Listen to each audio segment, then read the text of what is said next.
요나단의 고백이라는 제목으로 함께 은혜를 좀 나누고 싶습니다. 그런데 설교하기 전에 오늘 이 제목에서처럼 오후 시간 졸음이 오실 텐데 정신들을 좀 바짝 차리시고 좀 따라오셔야 무슨 얘기인지를 이렇게 우리가 함께 공감하면서 말씀을 들을 수가 있을 것 같습니다. 고백이라고 하는 말을 우리가 많이 들어봤잖아요. 뭐 사랑 고백도 있고, 뭐 잘못한 것을 뉘우침에 대한 고백도 있고, 뭐 여러 가지 그런 고백의 상황들이 우리의 인생 속에 이렇게 만들어지게 되지요. 사실은 이 고백이라고 하는 것은 이런 단어들은 우리 인생 속에 없으면 없을수록 더 좋은 거죠. 그냥 일상에서 나를 보고 내 마음의 뜻을 이해한다면 이 고백이라고 하는 것은 이런 단어들은 사실은 이렇게 없어지면 없어 이게 사장 언어가 되면 될수록 좋은 단어들이에요. 고백의 원래의 뜻은 마음속에 생각하고 있는 것이나 감추어둔 것을 사실대로 숨김없이 말한다라는 의미가 고백입니다. 그러니까 이게 사실은 그렇게 썩 좋은 표현의 어떤 그런 명사라고 이야기하기는 좀 그렇죠. 예. 어쨌든 중요한 것은 우리가 인생을 살아가면서 말할 수 없는 내 안에 있는 나만이 아는 때로는 나도 잘 모르는 그런 것들이 있지요. 특히 나라고 하는 존재, 여러분들 나라고 하는 한 인간 객체가 내가 지금 누구냐라는 거예요. 오늘 부부 찬양단 와서 이렇게 찬양하셨는데 내가 누구냐는 거예요. 남편한테 나는 누구고, 남편은 나에게 누구고, 남편은 나를 진짜 어느 정도 알고 있고, 나는 남편을 또 어느 정도 알고 있고, 그런 관점에서 이 고백이라고 하는 단어는 내 내면에 있는 깊은 나 자신의 성찰, 나 자신을 되돌아볼 때에만 이 고백이라고 하는 단어가 우리에게 다가올 수 있다라고 우리가 생각할 수가 있을 것입니다. 오늘 제목이 요나단의 고백입니다. 요나단의 고백. 뭐 요나단이 다윗에게 고백했다 뭐 이런 의미가 아니고 오늘 제가 접근하고 싶은 방식은 요나단이 자기가 믿는 하나님 앞에서 자기 자신을 어떻게 고백하고 있는지를 우리가 조금 따라가 보려고 합니다. 요나단이라고 하는 인물은 그의 아버지 사울이라고 하는 사람이 갑자기 왕이 됨으로 말미암아 그의 자신에 대한 어떤 존재, 신분, 정체성이 완전히 바뀌어버린 그런 사람입니다. 뭐 집안 자체가 왕의 집안에서 태어났으면 어렸을 때부터 나는 왕의 자손이야 라고 교육을 받았기 때문에 뭐 자기 자신을 들여다볼 그런 고백을 해야 될 어떤 그런 숨겨진 그게 없는 거죠. 근데 어느 날 갑자기 제비 뽑혀가지고 이 사울이 왕이 됐어요. 사울이 왕이 될 나이가 유추해 보면 성경에 좀 이상하게 나와 있어요. 40살이라고 한국말은 표현되어 있고 또 영어 성경에는 또 30살이라고 이렇게 표현되어 있습니다. 뭐 보통 그냥 중요하게 우리가 보통 생각할 때 사울이 왕이 될 때 나이를 보통 한 40살이라고 이제 생각을 해요.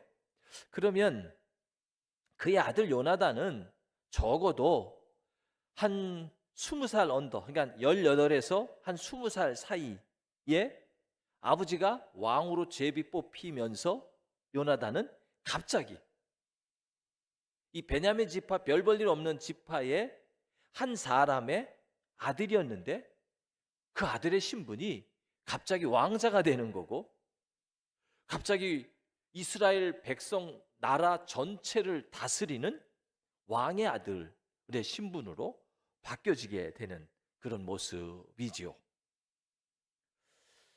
왕의 아들로서 갑자기 바뀌어진 변화된 신분, 또 누리게 된 축복, 이것은 엄청난 요나단이라고 하는 한 개인에게는 삶의 변화이자 정체성의 혼란함이라고 우리가 생각할 수가 있을 것입니다. 이런 거랑 같은 거죠. 내가 누구랑 결혼을 해요? 뭐 결혼을 좋아서 하는 거겠죠. 네. 저 상대랑 내가 살고 싶어서 결혼을 하는 거죠.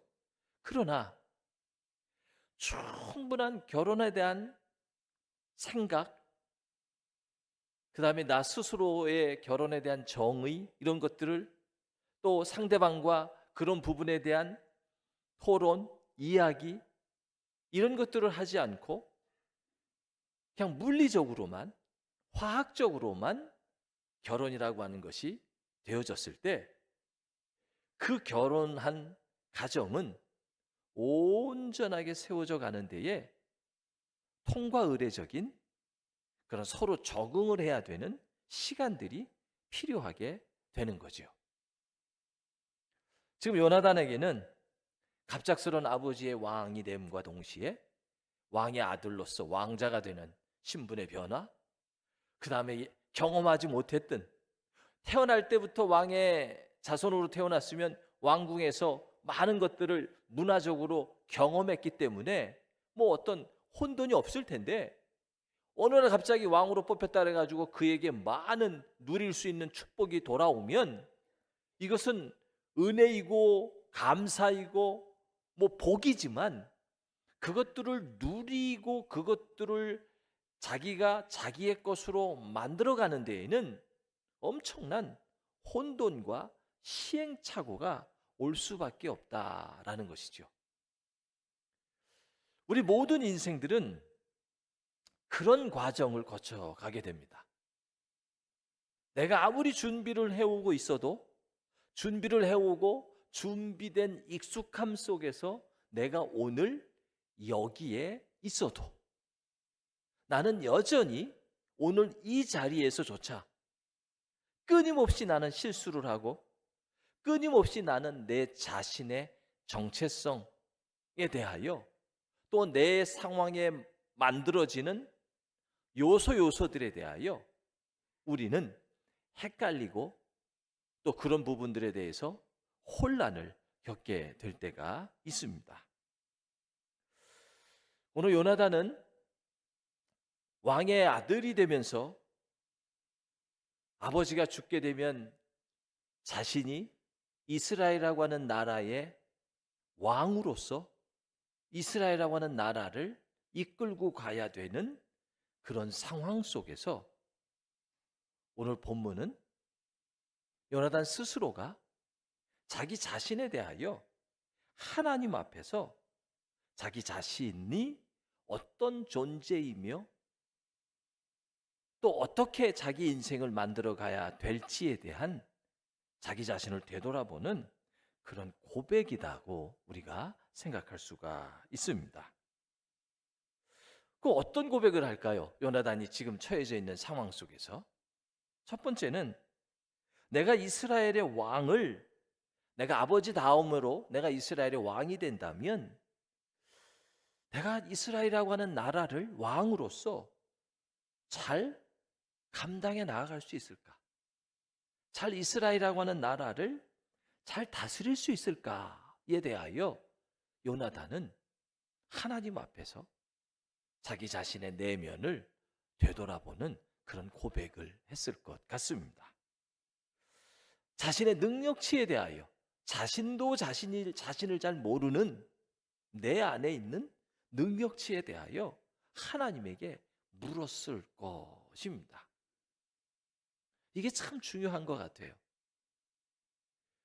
오늘 우리가 이 세상을 살아가면서 나에게 기회가 오기만을 우리는 간절히 사모하고 그 기회가 오기만을 우리는 붙들려고 했지, 그 기회가 나에게 왔을 때 그 자리에서 내가 감당하고 내가 책임지고 나아가야 될 나의 능력치에 대해서는 우리는 그렇게 많이 고민 안 하는 것 같습니다.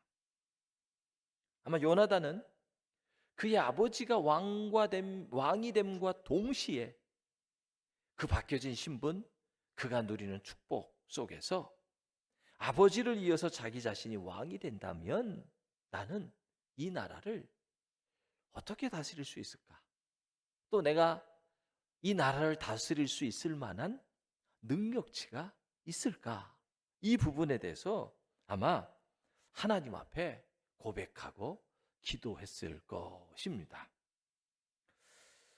두 번째로 요나단이 하나님 앞에 고백하면서 나아가는 그 고백의 내용은 그의 아버지가 왕이 되고 싶어서 왕이 된 게 아니잖아요. 강권적인 하나님의 역사의 뜻으로 말미암아 이스라엘의 초대 왕이 된 거예요. 왜 그러냐면 사울이 이스라엘의 첫 번째 왕이기 때문에 그 전에는 이스라엘이라고 하는 나라에는 왕이라고 하는 게 없었어요. 왕정이라고 하는 그 제도 자체가 없었기 때문에 사울이 왕이 되는 이 과정은 하나님의 전권적인 뜻, 하나님의 능력, 하나님의 역사하심에 의해서 만들어진 그런 사건이라는 거죠. 그렇다면 그 아들의 입장에서도, 요나단의 입장에서도 이런 생각을 해볼 수 있을 것 같아요.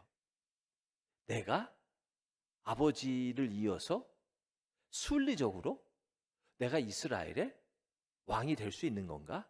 왜 그러냐면 선례가 없으니까. 우리는 지금 우리의 경험치 속에 아버지를 이어서 아들이 자연스럽게 왕이 된다라고 하는 어떤 그 생각을 가지고 있잖아요. 아마 요나단도 이스라엘이라고는 나라의 왕정이라고 하는 것이 시작되지 않았기 때문에 아들이 아버지의 대를 이어서 왕이 된다라고 하는 생각까지는 못 갔더라도 아버지가 제사장이었으면 그 아들도 제사장이 되는 그런 구조, 그 다음에 이스라엘 주변에 있었던 그런 이방 나라들의 어떤 정치, 이런 사를 보더라도 아버지의 대를 이어서 아들이 왕이 되는 것, 그것은 아마 어렴풋이 짐작을 하고 있고 또 어렴풋이 알고 있었을 것이에요. 그러나 요나단이 그걸 뛰어넘어서 자기 아버지가 베냐민이라고 하는 아주 작은 지파에 소속되어져 있는 자기 아버지가 제비를 뽑는 과정을 통해서 하나님 앞에 왕으로 발탁되었듯이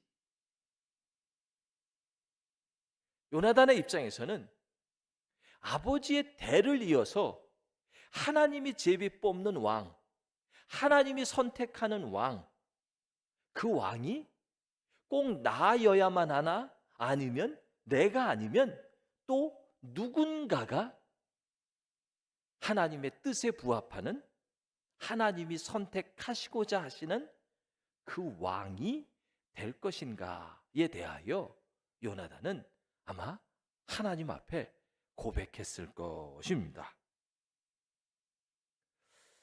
이런 과정 속에서 요나단은 이제 자기가 아버지를 왕으로 둔 아들로서 자기 인생에 대한 결정을 하게 됩니다. 그게 사무엘상 18장 1절이에요.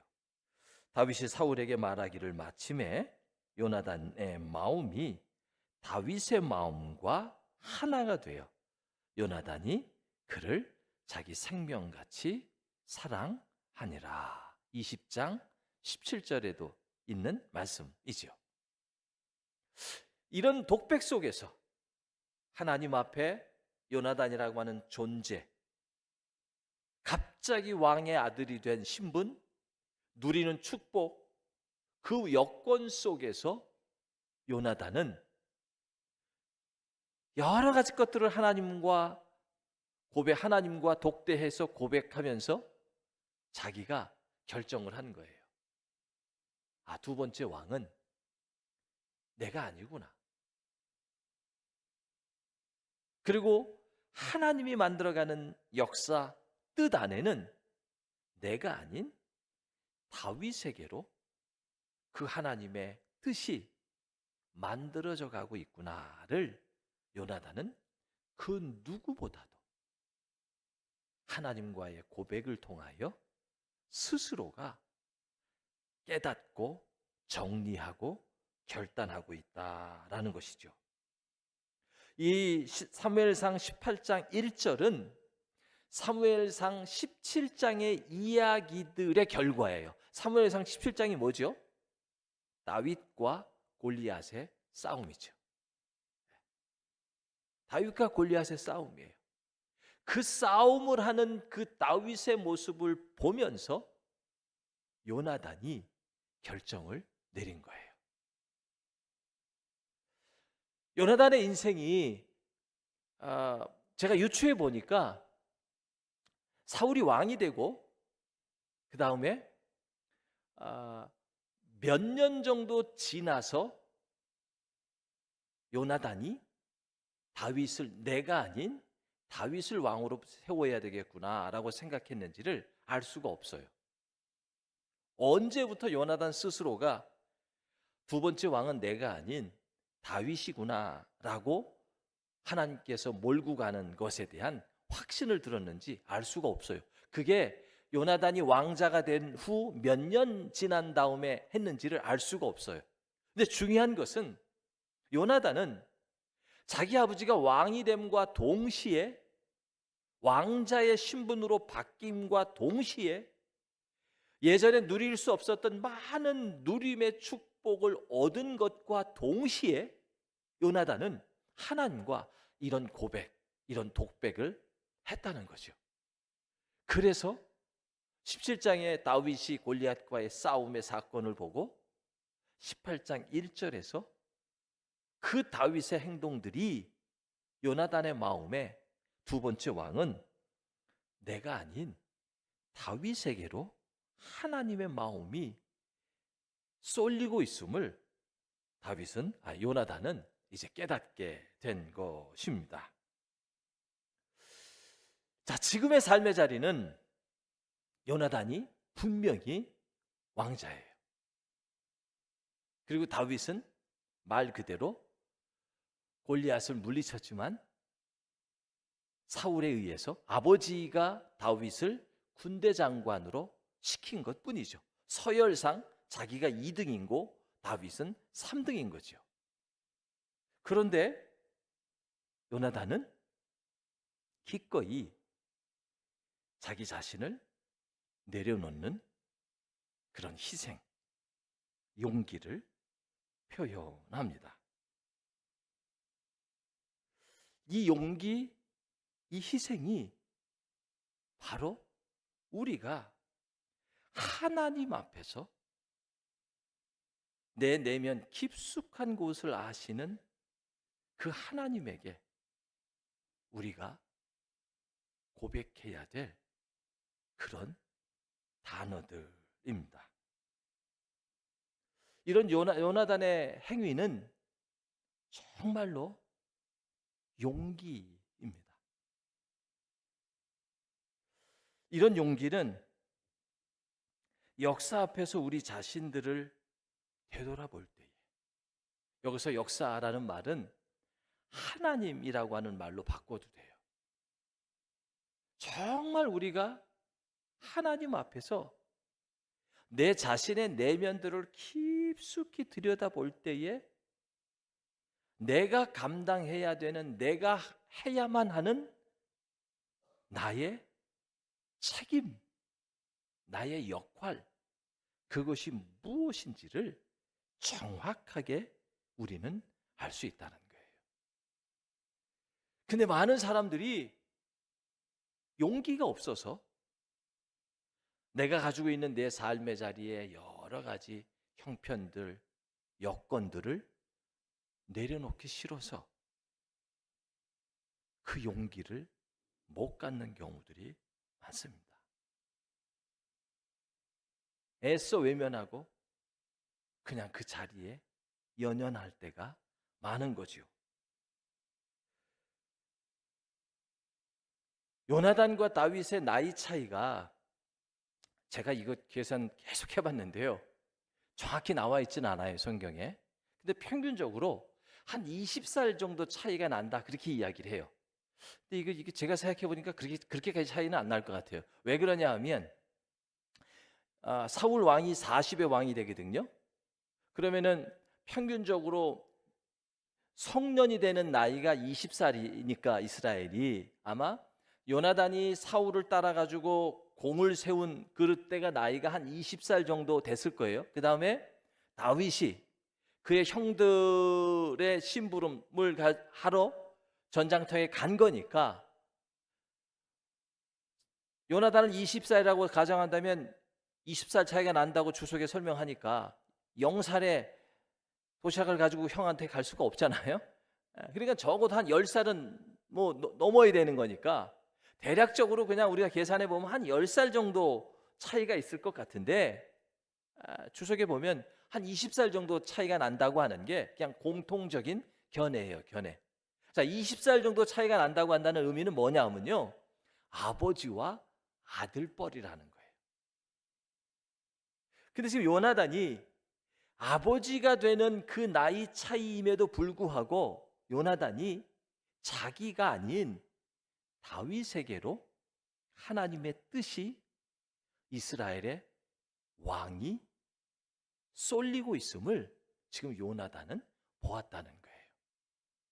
20살 차이가 나는 그 다윗에게 기꺼이 두 번째 왕의 자리를 내어주어도 요나단은 괜찮다라고 용기를 내었다라는 거죠.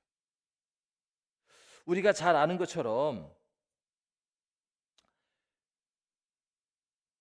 우리 조선시대 보면은 왕의 자리를 지키지 못하면, 그 왕의 자리를 지키지 못한 그 자기에게 오는 그 떡을 자기가 못 먹으면 어떻게 되죠?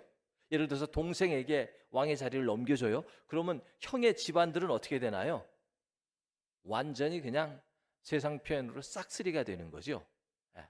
세상이 가만 안 둬요. 예?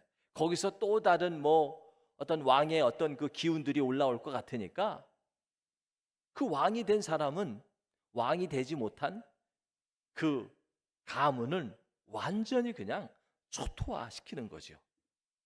아마 요나단도 다윗에게 그 왕의 자리를 넘겨주는 것으로 용기를 내고 결정을 했었어도, 아마 그 이후에 자기 자신에 대한 두려움들, 또 가족들, 또 이런 부분들에 대한 그런 엄청난 고민들이 아마 요나단의 마음속 안에 있었을 거예요. 그러나 요나단은 그것보다, 그런 사적인 이유들, 사적인 명분들보다 하나님 앞에서 자기 자신이 해야 될 역할, 그 다음에 더 나아가 하나님의 뜻, 더 나아가 하나님이 만들어 가시는 이스라엘이라고 하는 나라의 운명, 그것을 누구에게 맡길 때에 가장 좋을까라고 하는 그런 대의적 명분 앞에서 요나단은 개인 사적인 그런 모든 감정들은 다 뒤로 했다라는 거죠. 그러면서 이제 순종의 삶으로 결정을 한 요나단은 사무엘상 20장 4절입니다. 요나단이 다윗에게 이르되 내 마음의 소원이 무엇이든지 내가 너를 위하여 그것을 이루리라, 이렇게 이야기합니다. 그러면서 이제 하나님의 뜻이 다윗에게 있다는 것을 안 이 요나단은 어떻게 쓰든지 간에 그의 아버지로부터 다윗을 지켜서 이스라엘의 왕으로 이렇게 만드는 그런 과정을 거치게 됩니다.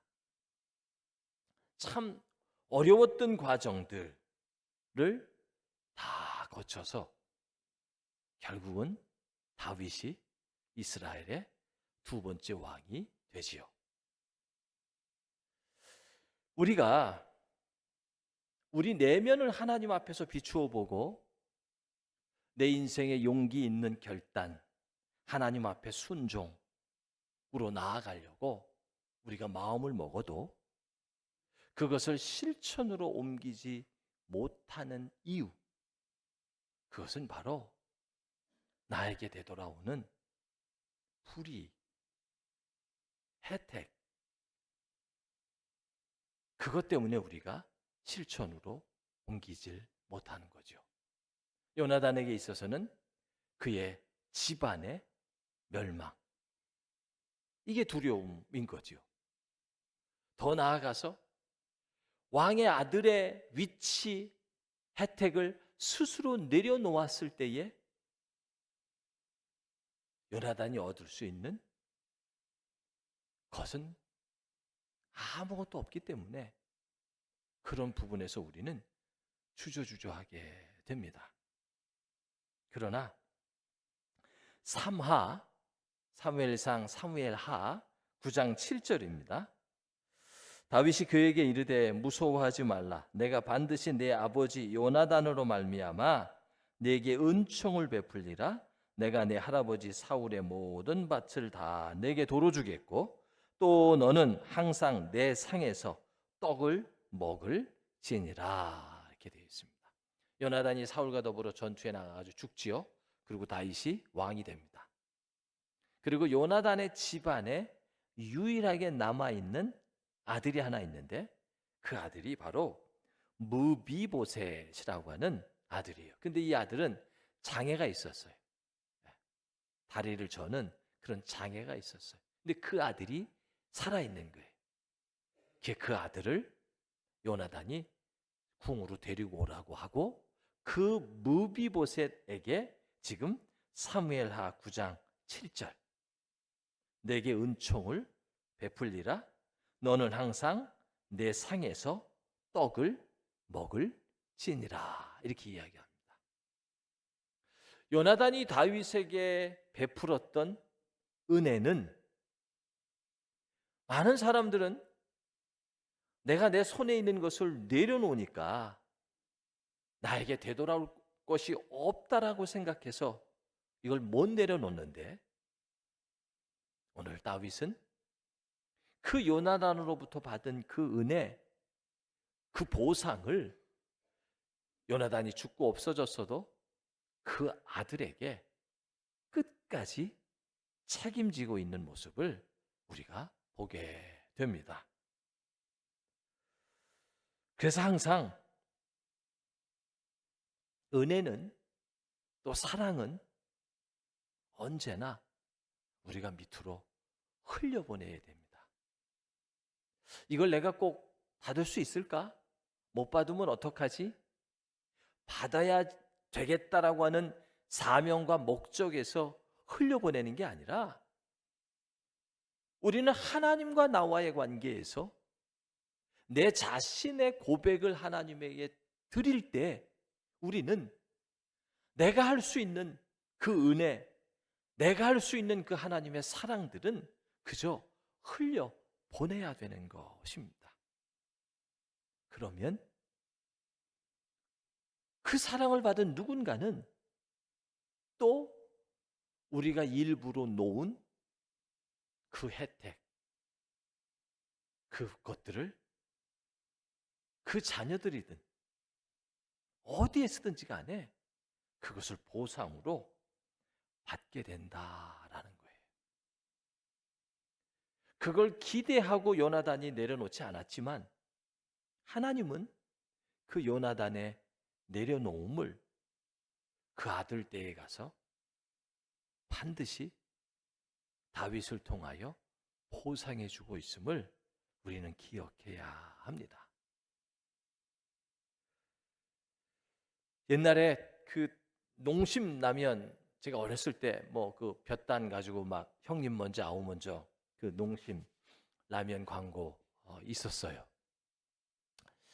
우리가 아는 그 똑같은 비유 서양에도 그런 이야기가 하나 있습니다. 피디아와 데미니라고 하는 두 친구의 그런 이야기인데, 이 피디아라고 하는 친구가 혁명을 주도하다가 반역 죄인으로 나라에 붙잡히게 됩니다. 반역을 일으키려고 하다가 잡힌 거죠. 그래서 이제 사형을 언돌 맞았어요. 사형 집행하기 전에 마지막으로 고향에 있는 내 부모 한번 가서 보고 이렇게 오도록 좀 청을 하지요. 10일간의 기간을 주는데 사형수가 엄마를 만나러 보내는 거니까 이건 뭐 이게 있어야 되잖아요. 그러니까 가장 친한 이 대민이라고 하는 친구를 볼모로 잡아두고 10일 동안의 여행을 이렇게 허락하지요. 10일이 지났는데 이 피디아라고 하는 친구가 안 오는 겁니다. 그러니까 이제 그 형을 집행하는 사람들은 그 볼모로 잡혀 있는 이 데민이라고 하는 그 친구를 이제 비방하겠죠. 그거 봐라, 형제간에 믿을 게 뭐 있니? 뭐 이렇게 친구간에 믿을 게 뭐 있니? 이제 그런 식으로 비방했겠죠.